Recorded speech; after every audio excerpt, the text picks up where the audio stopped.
કોળી સમાજના જે યુવા નેતા છે કિશનભાઈ, તેની સાથે વાત કરવાનો પ્રયત્ન કરું છું। કિશનભાઈ, શું કહેશો? થોડી જ કલાકોમાં હવે જે પ્રોગ્રામ છે તે શરૂ થવા જઈ રહ્યો છે, શું છે સમગ્ર વિગત? જે ચોક્કસપણે જે બગદાણાની ઘટના છે, નવનીતભાઈ બાલદિયાના કેસમાં નવનીતભાઈની ઉપસ્થિતિમાં જ આજે ન્યાય સભાનું આયોજન કરવામાં આવ્યું હતું। ક્યાંક ને ક્યાંક જે પોલીસ દ્વારા ભાગ ભજવવામાં આવ્યો હતો, તેમાં જે પીઆઈ ડાંગરે જે ભાગ ભજવ્યો હતો તેની વિરુદ્ધ કાર્યવાહી કરવામાં આવે। સાથે સાથે આ વિધાનસભાના ધારાસભ્ય છે તેને આમાં ક્યાંક ને ક્યાંક ભાગ ભજવ્યો હતો, તેની પોલીસમાં બહુ મોટી વગ હોય અને તે માયાભાઈના સારા એવા મિત્ર હોય, જેના કારણે તેને બહુ સારો એવો રસ લીધો હતો, જેથી કરી અમારો કોળી સમાજ આજે એની વિરુદ્ધ હુંકાર કરશે અને આવનારા દિવસોમાં કોળી સમાજની તાકાત દેખાડશે અને અમારું આજનું શક્તિ પ્રદર્શન છે। કિશનભાઈ, સમગ્ર ગુજરાતમાંથી લોકો ઉમટી પડે તેવી પણ વાત છે, કેટલા લોકો આ સભામાં આવી શકે છે અને ખાસ મુદ્દો શું રહેશે ન્યાય સભાનો આજે?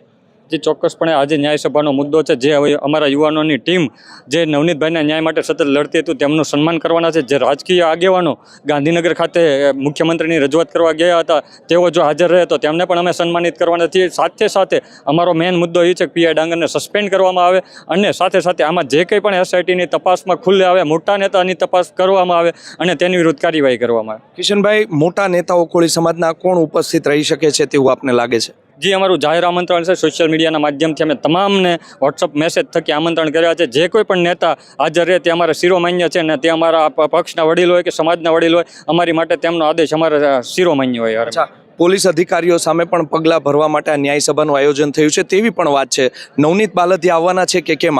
જે ચોક્કસપણે નવનીતભાઈ ઉપસ્થિત રહેવાના છે અને નવનીતભાઈની અધ્યક્ષતામાં આ સભા થવાની છે।